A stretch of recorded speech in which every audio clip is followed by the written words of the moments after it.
नमस्कार दोस्तों, कैसे आप सभी लोग। आप देख रहे हैं राजस्थान ब्रेकिंग न्यूज। तो चलिए बात करते हैं राजस्थान की आज की 40 और गर्मा गर्म बड़ी खबरों के बारे में। लेकिन उससे पहले आज की बड़ी खबरों पर, मुख्य समाचारों पर, टॉप हेडलाइंस पर एक नजर डाल लेते हैं। बीजेपी कार्यकर्ताओं पर भड़के प्रदेश अध्यक्ष मदन राठौड़ बोले, कोई घर आकर आपको नहीं पूछेगा, ये उम्मीद करना ठीक नहीं, काम करवाना है तो खुद आना पड़ेगा। वहीं हनुमान बेनीवाल बोले, मैंने वसुंधरा राजे को घर बैठा दिया, मैं घर नहीं बैठा, जिससे लड़ा उसे बैठाया, मुख्यमंत्री की कुर्सी की तलाश में हूँ। इसके अलावा राजस्थान में आज 27 जिलों में बारिश की चेतावनी। वहीं डोटासरा बोले, मोदी और भजनलाल के खिलाफ भाषण देने से काम नहीं चलेगा, काम करना पड़ेगा, हमारे जो नेता चुनाव हार गए वो लोगों के बीच आखिर क्यों नहीं जा रहे। वहीं बेनीवाल बोले, मेरा थैला उठाने वाले मंत्री बन गए, उपराष्ट्रपति के पास क्या ताकत होती है, चाय पिला दो, नाश्ता खिला दो।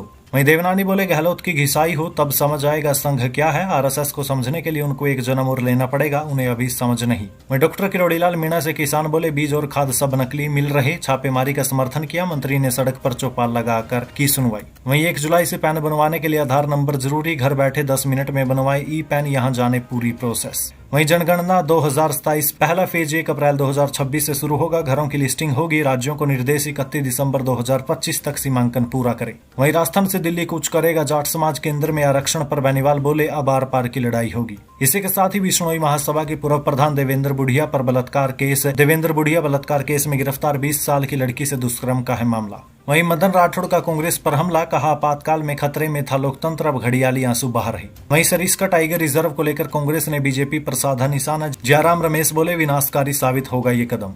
वहीं गहलोत को सीएम भजनलाल शर्मा की चिंता, बोले उनके खिलाफ लोग प्राइवेट में बात करते हैं। वहीं गहलोत जब सोते थे तब उनकी कुर्सी डगमगाती थी, किरोड़ीलाल मीणा ने पूर्व सीएम पर किया पलटवार। इसी के साथ ही इलाज के नाम पर बीजेपी नेता से 19 लाख रुपए की धोखाधड़ी, हैदराबाद रिसर्च सेंटर के डॉक्टरों के खिलाफ केस दर्ज। वहीं राजस्थान दौरे पर आए बाबा रामदेव, यूपी के इटावा में चल रहे ब्राह्मण और यादव विवाद पर दिया बड़ा बयान। वहीं राजस्थान में ऊर्जा क्रांति, 1.5 साल में 44 नई जीएसएस, 2027 तक सभी किसानों को दिन में बिजली का लक्ष्य। इसी के साथ ही 46 जोड़ी ट्रेनों में अस्थायी तौर पर 120 डब्बे बढ़ाए, जयपुर, जोधपुर, अजमेर, बीकानेर से गुजरने वाली ट्रेनों में बढ़ती भीड़ भाड़ को देखते हुए फैसला। वहीं डोटासरा के 6 परिवार वाले आरएएस कैसे बने, कागज मेरे पास, किरोड़ीलाल बोले, जोधपुर में फर्टिलाइजर पर गहलोत का कब्जा, इन सबका इलाज होने वाला है। इसी के साथ ही सीएम बोले कि विकास के लिए स्ट्रीक आंकड़े जरूरी है, सांख्यिकी दिवस पर कहा, इससे हम योजनाओं की प्रगति पर निष्पक्ष मूल्यांकन और सुधार कर सकते हैं। वहीं राजस्थान में जमीन के भीतर हजारों साल पुराना शहर, 5 सभ्यताओं के सबूत मिले, सरस्वती नदी की ओर इशारा, 1700 साल पुराना कंकाल भी मिला। वहीं सीएम बोले, अधिवक्ता न्याय प्रणाली का अभिन्न अंग है, वकीलों को सामाजिक सरोकार से भी जुड़ना चाहिए, बीसीआर सदस्यों ने की मुलाकात। बने रहिए दोस्तों, बताएंगे आपको प्रदेश की 40 बड़ी खबरों के बारे में विस्तार से। लेकिन उससे पहले अगर अभी तक आपने चैनल को सब्सक्राइब नहीं किया तो सबसे पहले चैनल को सब्सक्राइब कर दे, वीडियो को लाइक कर दे और अपना एक कमेंट जरूर कर दीजिएगा। नमस्कार दोस्तों, राजस्थान की आज की पहली और बड़ी खबर, बीजेपी कार्यकर्ताओं पर भड़के प्रदेश अध्यक्ष मदन राठौड़ बोले, कोई घर आकर आपको पूछे, ये उम्मीद करना ठीक नहीं, काम करवाना है तो खुद आना पड़ेगा। देखिए, बीजेपी प्रदेश अध्यक्ष मदन राठौड़ ने कड़े शब्दों में पार्टी कार्यकर्ताओं पर नाराजगी जताई। उन्होंने कहा कि अगर कार्यकर्ताओं को कोई काम करवाना है या कोई समस्या है तो उन्हें खुद आना पड़ेगा। मैं प्रतिदिन कार्यालय में सभी से मिलता हूं, उनकी बात को आगे भी पहुंचाता हूं। मुख्यमंत्री भी खुद जन सुनवाई करते हैं, जन सुनवाई में जाना चाहिए। देखिए, आपके घर आकर आपको पूछे, ये उम्मीद करना तो ठीक नहीं है, आना तो पड़ेगा। अगर घर पर बैठे बैठे भी कुछ करवाना चाहो तो संपर्क तो करना पड़ेगा, तभी पता चलेगा। दरअसल बीजेपी कार्यालय में पीएम नरेंद्र मोदी के मन की बात कार्यक्रम को लेकर आयोजन था। कार्यक्रम के बाद मदन राठौड़ ने मीडिया से बातचीत की थी। दरअसल प्रदेश में बीजेपी सरकार बनने के बाद से ही संगठन के मंच पर कार्यकर्ता समय समय पर उनके काम न होने को लेकर नाराजगी जता चुके हैं। हनुमान बेनीवाल बोले, मैंने वसुंधरा राजे को घर बैठा दिया, मैं घर नहीं बैठा, जिससे लड़ा उसे बैठाया, मुख्यमंत्री की कुर्सी की तलाश में हूँ। देखिए, भरतपुर में जाट समाज की हुंकार सभा में हनुमान बेनीवाल ने कहा, मैंने कभी ये नहीं कहा कि मुझे मंत्री बनना है। जो मेरा थैला उठाते थे वो 2-3 बार कैबिनेट मंत्री बन गए, लेकिन मैं उस कुर्सी की तलाश में हूँ जिस पर बैठते ही लाखों लोगों का भला हो, और वो कुर्सी है मुख्यमंत्री की। अगर मुख्यमंत्री मेरा कोई भाई बन जाए तो मैं बारात में जाने को तैयार हूँ। दुल्हा यानी मुख्यमंत्री बना दो, लेकिन दुल्हन उप मुख्यमंत्री नहीं बनूंगा। उन्होंने कहा, मैं जिससे लड़ा समय जरूर लगा, लेकिन उसी को घर बैठा दिया है, मैं घर नहीं बैठा। मैंने वसुंधरा जी को घर बैठा दिया। सुना है क्या नाम वसुंधरा राजे का पिछले सालों में। राज्य में आज 27 जिलों में बारिश की चेतावनी। देखिए, मानसून पूरे राजस्थान को कवर करते हुए पाकिस्तान तक पहुंच चुका है। अमूमन मानसून 8 जुलाई तक पूरे राजस्थान को कवर करता है, लेकिन इस बार मानसून ने 29 जून को ही पूरे राजस्थान को कवर कर लिया। अलवर, भरतपुर, दौसा, करौली, धौलपुर, डूंगरपुर, प्रतापगढ़, सिरोही समेत कई जिलों में तेज बारिश हुई। तेज बारिश के कारण पाली में कई जगह बरसाती नदियां उफान मारने लगी। अलवर के बानसूर, बहरोड, निमराना समेत कई इलाकों में सड़कों पर 1 से 1.5 फीट तक पानी भर गया। कोटपुतली की फौज वाली ढाणी में बिजली गिरने से एक युवक की मृत्यु हो गई। वहीं सिरोही में एक बच्चे की बिजली गिरने से जान चली गई है। इसके अलावा आज यानी 30 जून को चूरू, सीकर, झुंझुनू, जयपुर, अलवर, दौसा, भरतपुर, करौली, धौलपुर, सवाई माधोपुर, नागौर, अजमेर, टोंक, भीलवाड़ा, बूंदी, कोटा, बारां, झालावाड़, चित्तौड़गढ़, प्रतापगढ़, राजसमंद, डूंगरपुर, बांसवाड़ा, उदयपुर, पाली, सिरोही और जालोर में बारिश का येलो अलर्ट जारी किया गया है। डोटासरा बोले, मोदी भजनलाल के खिलाफ भाषण देने से काम नहीं चलेगा, काम करना पड़ेगा। हमारे जो नेता चुनाव हार गए वो लोगों के बीच क्यों नहीं जा रहे। देखिए, कांग्रेस प्रदेश अध्यक्ष गोविंद सिंह डोटासरा ने कहा, हमारे जो लोग चुनाव हार गए वो लोगों के बीच आखिर क्यों नहीं जा रहे। इतना कहाँ बिजी है, काम तो करना पड़ेगा। केवल बातें करने या फिर मोदी के खिलाफ भाषण देने से इससे काम नहीं चलने वाला। मेरा सभी से निवेदन है कि यदि आप इस देश और कांग्रेस से प्यार करते हो, लोकतंत्र से प्यार करते हो, तो उठ खड़े हो जाओ, गाँव और ढाणी में जाकर अलख जगा दो कि आने वाले समय में हर चुनाव में कांग्रेस जीतेगी और भाजपा को हम भगाएंगे। इनकी यानी बीजेपी की कमी ढूंढो, लेकिन इसके साथ ही हमारी पार्टी की भी कमी ढूंढो। यदि कमियां नहीं ढूंढोगे तो जितनी मुश्किल से अंग्रेज हमारे देश से गए थे उतनी मुश्किल से ये जाने वाले हैं, क्योंकि अंग्रेजों की नीति और भाजपा और आरएसएस की नीति में कोई अंतर नहीं है। बेनीवाल बोले, मेरा थैला उठाने वाले मंत्री बन गए। उपराष्ट्रपति के पास क्या ताकत होती है, चाय पिला दो, नाश्ता खिला दो। देखिए, भरतपुर जिले के नदबई कस्बे में डहरा मोड़ पर बीते दिन जाट समाज हुंकार रैली का आयोजन हुआ। राज्य के 3 जिले भरतपुर, धौलपुर और डीग के जाटों ने केंद्र की ओबीसी सूची में शामिल करने की मांग की। रैली में हनुमान बेनीवाल ने कहा, बीजेपी कहती है जाट समाज का गवर्नर बना दिया, उपराष्ट्रपति बना दिया होगा, लेकिन उपराष्ट्रपति के पास आखिर ताकत क्या होती है। चाय पिला दो, नाश्ता खिला दो। बेनीवाल ने कहा, मैंने पूरी जवानी किसान और इस कौम के लिए दे दी, लेकिन मैंने कभी ये नहीं कहा कि मुझे मंत्री बनना है। जो मेरा थैला उठाते थे वो 2-2, 3-3 बार कैबिनेट मंत्री बन गए। जिनको मैं उधार कपड़े दिलवाता था वो लोकसभा और विधानसभा में चले गए। जो मेरे यहाँ काम करते थे वो जीत गए, लेकिन कभी हनुमान बेनीवाल ने ये नहीं कहा कि क्यों जीत गए। उनके भाग्य में लिखा था मेरी सेवा की, उनको मेवा मिल गया और वो जीत गए। लेकिन मैं उस कुर्सी की तलाश में हूँ जिस पर बैठते ही लाखों लोगों का भला हो, और वो कुर्सी मुख्यमंत्री की है। बेनीवाल बोले, गहलोत की घिसाई हो तब समझ आएगा संघ क्या है। आरएसएस को समझने के लिए उनको एक जन्म और लेना पड़ेगा, अभी उन्हें समझ नहीं है। देखिए, राजस्थान विधानसभा अध्यक्ष वासुदेव देवनानी ने कहा कि आरएसएस को समझने के लिए पूर्व मुख्यमंत्री अशोक गहलोत को एक जन्म और लेना पड़ेगा। वो आरएसएस की शाखा में जाएं, उसमें 1-2 साल रहे, घिसाई हो, तब जाकर उनको समझ आएगा कि संघ क्या है। देवनानी बीते दिन हरि सेवा धाम के वार्षिकोत्सव में शामिल होने भीलवाड़ा पहुंचे थे। देवनानी ने मीडिया से बातचीत के दौरान पूर्व मुख्यमंत्री अशोक गहलोत के बयान, जिसमें उन्होंने कहा था विधानसभा अध्यक्ष आरएसएस के कार्यकर्ता और सीएम की रेस में शामिल है, इस पर देवनानी ने पलटवार किया। उन्होंने कहा कि मैं आरएसएस का कार्यकर्ता हूँ, ये मेरे लिए गर्व की बात है, लेकिन मैं इतना जरूर कह सकता हूँ कि गहलोत में संघ की समझ नहीं है। जो कुछ बातें गहलोत कह रहे हैं वो अपने दल में करे, हमारे दल में इस प्रकार का कुछ नहीं है। संगठन और विधानसभा तय करती है। संघ एक राष्ट्र भगत और संस्कारी संगठन है और संस्कारी व्यक्ति तैयार करता है। उन्हीं संस्कारों को लेकर व्यक्ति अपने जीवन में आगे बढ़ता है। डॉक्टर किरोड़ीलाल मीणा से किसान बोले, बीज और खाद सब नकली मिल रहे, छापेमारी का समर्थन किया। मंत्री ने सड़क पर चौपाल लगाकर की सुनवाई। देखिए, कैबिनेट मंत्री डॉक्टर किरोड़ीलाल मीणा ने किसानों के साथ सड़क पर चौपाल लगाकर चर्चा की। बीकानेर के सूरतगढ़ से जयपुर जाते समय अर्जनसर में डॉक्टर किरोड़ीलाल मीणा ने किसानों से मुलाकात की। किसानों ने कहा उन्हें फर्जी नकली खाद, बीज और कीटनाशक मिल रहे हैं। इस पर मंत्री ने कहा हालात सुधारने का काम चल रहा है। किसानों ने छापेमारी का भी समर्थन किया और सख्ती दिखाने की अपील की है। इस दौरान किसानों ने कृषि से संबंधित औजार, दरांती और ऑर्गेनिक सब्जियां भेंट की। मंत्री ने फर्टिलाइजर और पेस्टिसाइड के बारे में किसानों से गहराई से पूछताछ की है। 1 जुलाई से पैन बनवाने के लिए आधार नंबर जरूरी, घर बैठे 10 मिनट में बनवाएं ई पैन। यहाँ जाने इसकी पूरी प्रोसेस। देखिए, सरकार ने पैन कार्ड नियमों में बदलाव किया है। 1 जुलाई 2025 यानी कल से पैन कार्ड के लिए आवेदन करने पर आधार कार्ड अनिवार्य होगा। आपके पास आधार नहीं है तो पैन कार्ड नहीं बनवा सकेंगे। सरकार का कहना है कि इससे टैक्स चोरी पर लगाम लगेगी। जिनके पास पहले से पैन कार्ड है उन्हें भी 31 दिसंबर 2025 तक अपने पैन को आधार से लिंक करवाना होगा। ऐसा न करने पर उनका पैन 1 जनवरी 2026 से इनएक्टिव हो जाएगा। अगर आप पैन बनवाना चाहते हैं तो 10 मिनट की एक प्रोसेस है जिसके बारे में आपको बताता हूँ। आपको इनकम टैक्स के आधिकारिक वेबसाइट पर जाना होगा। यहाँ gate get new e PAN विकल्प चुने, आधार नंबर भरे, ये मोबाइल नंबर से लिंक होना जरूरी है। आधार से जुड़ा ओटीपी डालकर वेरीफाई करें। आधार से जुड़ी जानकारी सिस्टम में अपने आप भर जाएगी। इसके बाद सबमिट बटन पर क्लिक कर दे। जानकारी सही होने पर ई पैन कार्ड तुरंत बन जाएगा। पैन नंबर और अन्य जानकारी SMS और मेल पर आ जाएगी। वेबसाइट पर दिए गए लिंक से आप अपना ई पैन कार्ड डाउनलोड कर सकते हैं। ये प्रक्रिया बेहद आसान और तेज है। वहीं मंगवाने के लिए आपको 107 रुपए चुकाने होंगे। कार्ड आने में 15 से 30 दिन का समय लग सकता है। जनगणना 2027 पहला फेज 1 अप्रैल 2026 से शुरू होगा। घरों की लिस्टिंग होगी। राज्यों को निर्देश 31 दिसंबर 2025 तक सीमांकन पूरा करें। देखिए, जाति गणना के साथ ही भारत की 16वीं जनगणना 2027 में की जाएगी। जनगणना लद्दाख, जम्मू कश्मीर, हिमाचल और उत्तराखंड में 1 अक्टूबर 2026 को और 2027 को देश के बाकी राज्यों में की जाएगी। जनगणना 2 चरणों में की जाएगी। पहले चरण यानी कि हाउस लिस्टिंग ऑपरेशन में हर घर की आवासीय स्थिति, संपत्ति और सुविधाओं की जानकारी इकट्ठा की जाएगी। केंद्र सरकार ने सभी विभागों को 31 दिसंबर 2025 से पहले नगर निगमों, राजस्व, गांव, तहसीलों, उप विभागों या फिर जिलों की सीमाओं में कोई भी प्रस्तावित बदलाव करने का निर्देश जारी किया है।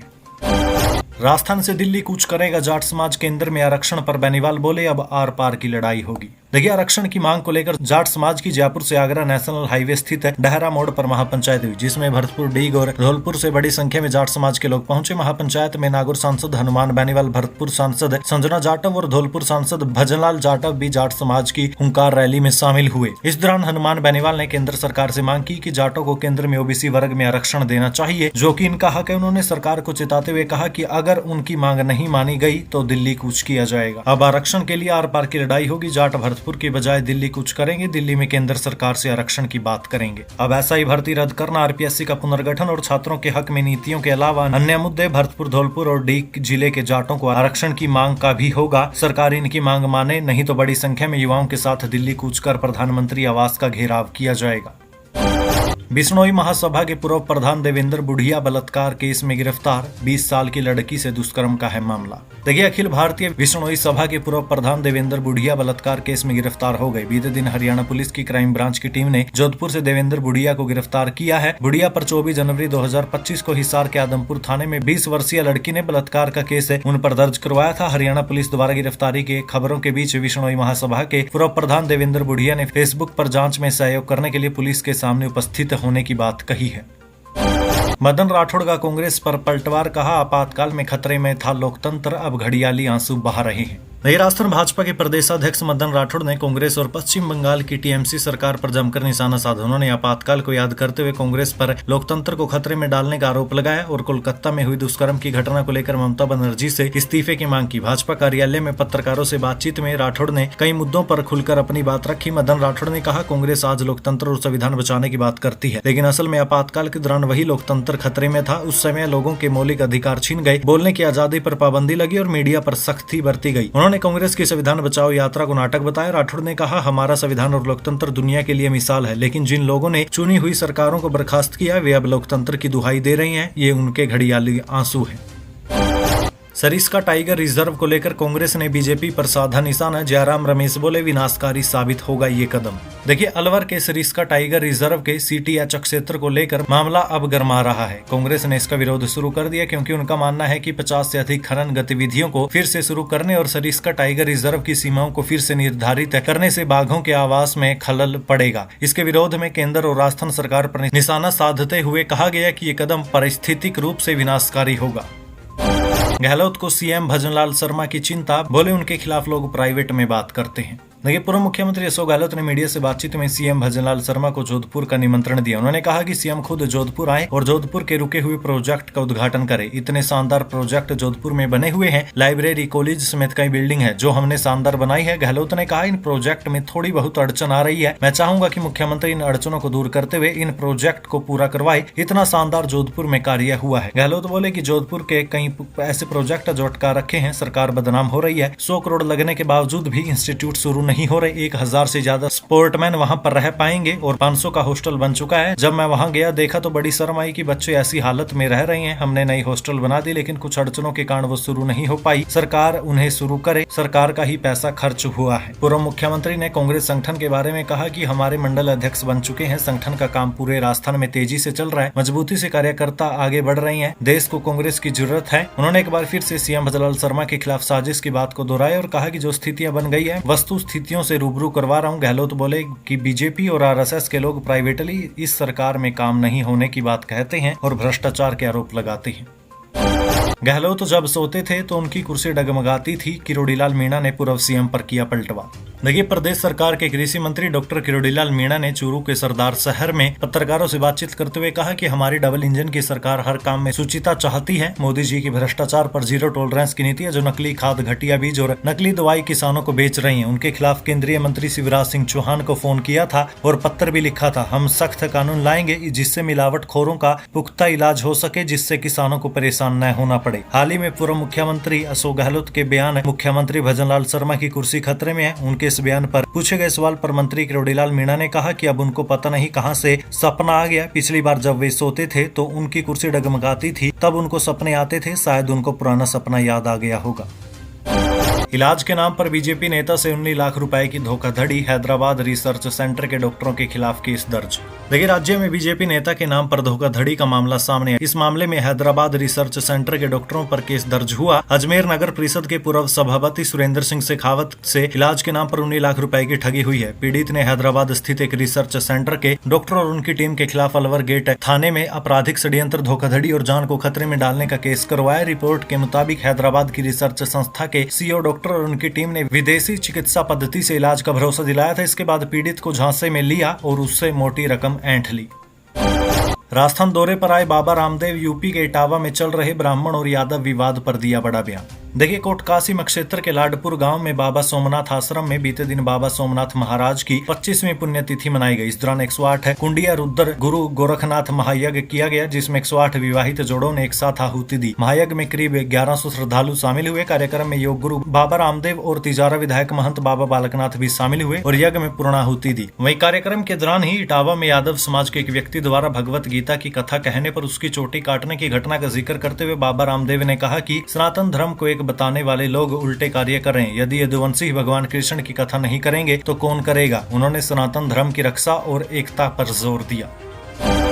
राजस्थान में ऊर्जा क्रांति, 1.5 साल में 44 नए GSS, 2027 तक सभी किसानों को दिन में बिजली का लक्ष्य है। देखिए, राजस्थान सरकार ने ऊर्जा क्षेत्र में मजबूती से कदम बढ़ाते हुए प्रदेश को देश का पावर हाउस बनाने का संकल्प लिया। ऊर्जा मंत्री हीरालाल नागर ने बताया कि बीते 1.5 साल में 44 नई ग्रिड सब स्टेशन स्थापित किए गए और आगामी 5 वर्षों में कुल 200 नए GSS लगाने का लक्ष्य निर्धारित किया गया है। कोटा इंडस्ट्रियल एरिया में प्रस्तावित 220 kV GSS के निरीक्षण के दौरान नागर ने कहा कि 132 kV GSS को अपग्रेड करने की बजाय सीधे 220 kV के नए स्टेशन बनाए जा रहे हैं, जिससे प्रसारण तंत्र और अधिक मजबूत होगा। इसके अलावा 2027 तक सभी किसानों को दिन में बिजली देने का लक्ष्य है। 46 जोड़ी ट्रेनों में अस्थायी तौर पर 120 डिब्बे बढ़ाए। जयपुर, जोधपुर, अजमेर, बीकानेर से गुजरने वाली ट्रेनों में बढ़ती भीड़ भाड़ को देखते हुए फैसला। देखिए, रेलवे ने जुलाई में यात्रा करने वाले लोगों को बड़ी राहत दी। रेलवे ने 1 जुलाई यानी कल से 46 जोड़ी ट्रेनों को विभिन्न श्रेणी के 120 डिब्बों की अस्थायी बढ़ोतरी का निर्णय लिया। इससे लंबी वेटिंग लिस्ट वाले यात्रियों को फायदा मिलेगा और यात्रा करना थोड़ा आसान होगा। रेलवे ने जिन ट्रेनों में डिब्बे बढ़ाए हैं वे राजस्थान के जयपुर, जोधपुर, अजमेर, बीकानेर, उदयपुर, श्रीगंगानगर समेत दिल्ली, मुंबई, कोलकाता, हरिद्वार, वाराणसी, इंदौर, सोलापुर, तिरुपति जैसे शहरों को कनेक्ट करती है। डोटासरा के 6 परिवार वाले RAS कैसे बने, कागज मेरे पास। किरोड़ीलाल बोले, जोधपुर में फर्टिलाइजर पर गहलोत का कब्जा, इन सब का इलाज होने वाला है। देखिए, कृषि मंत्री डॉक्टर किरोड़ीलाल मीणा ने कहा, कांग्रेस प्रदेश अध्यक्ष गोविंद सिंह डोटासरा के परिवार के 6 लोग RAS कैसे बने, कागज मेरे पास है। ज्यादा बोलेंगे तो कागज निकालने पड़ेंगे, उनको हम पर उंगली नहीं उठानी चाहिए। जोधपुर में फर्टिलाइजर पर अशोक गहलोत का कब्जा है, इन सब का इलाज होने वाला है। पिछले 5 साल में किस ढंग से कांग्रेस ने लूटा है, इस पर मैं नहीं बोलना चाहता, क्योंकि ये कोई राजनीतिक सभा नहीं है। सीएम बोले, विकास के लिए सटीक आंकड़े जरूरी। सांख्यिकी दिवस पर कहा, इससे हम योजनाओं की प्रगति का निष्पक्ष मूल्यांकन और सुधार कर सकते हैं। देखिए, सीएम भजनलाल शर्मा ने कहा कि विकास के लिए सटीक आंकड़े बहुत जरूरी होते हैं। ऐसे में सांख्यिकी यानी कि स्टैटिक्स वो क्षेत्र है जिसके माध्यम से सरकार जनता की अपेक्षाओं और आकांक्षाओं की पूर्ति कर सकती है। जब आंकड़े सही होंगे तभी हम निर्धारित लक्ष्यों की दिशा में प्रगति पर निष्पक्ष मूल्यांकन कर सकते हैं और सुधार के लिए समय रहते कदम उठा सकते हैं। राजस्थान में जमीन के भीतर हजारों साल पुराना शहर, 5 सभ्यताओं के सबूत मिले। सरस्वती नदी की ओर इशारा, 1700 साल पुराना कंकाल भी मिला। देखिए, राज्य के डीग में भारतीय पुरातत्व सर्वे यानी कि ASI को बड़ी कामयाबी मिली है। डीग के बहज गांव में ASI की खुदाई साइट पर टीम को हजारों साल पुराने शहर के अवशेष मिले हैं। इसमें साइट पर टीम को गुप्त काल यानी कि करीब 1700 साल पहले का एक नरकंकाल भी मिला है। नरकंकाल को रिसर्च के लिए बनारस हिंदू विश्वविद्यालय भेजा गया। इसके अलावा यहाँ सबसे निचले स्तर पर सूखी हुई नदी का चैनल और 5 सभ्यताओं संरचनाओं के अवशेष मिले जिन्हें सरस्वती नदी से जोड़कर देखा जा रहा है। सीएम भजनलाल शर्मा बोले, अधिवक्ता न्याय प्रणाली का अभिन्न अंग है, वकीलों को सामाजिक सरोकार से भी जुड़ना चाहिए। बीसीआर सदस्यों ने की मुलाकात। देखिए, सीएम शर्मा ने बीते दिन सीएमआर में बार काउंसिल ऑफ राजस्थान की कार्यकारिणी से मुलाकात की। इस मौके पर सीएम भजनलाल शर्मा ने कहा कि अधिवक्ता हमारी न्याय प्रणाली का अभिन्न अंग है। उनकी सेवा और समर्पण ने भारतीय न्याय व्यवस्था को नए आयाम प्रदान किए हैं। आज सीएमआर में बीसीआर कार्यकारिणी ने सीएम शर्मा से मुलाकात की। उन्होंने मुख्यमंत्री का राज्य बजट में राजस्थान बार काउंसिल के लिए एक बारीय सहायता के रूप में 7 करोड़ 50 लाख रुपए का प्रावधान करने के लिए धन्यवाद ज्ञापित किया। इस दौरान प्रदेश में न्यायपालिका की ओर अधिक सुदृढ़ीकरण तथा विभिन्न विधिक मुद्दों पर चर्चा की गई।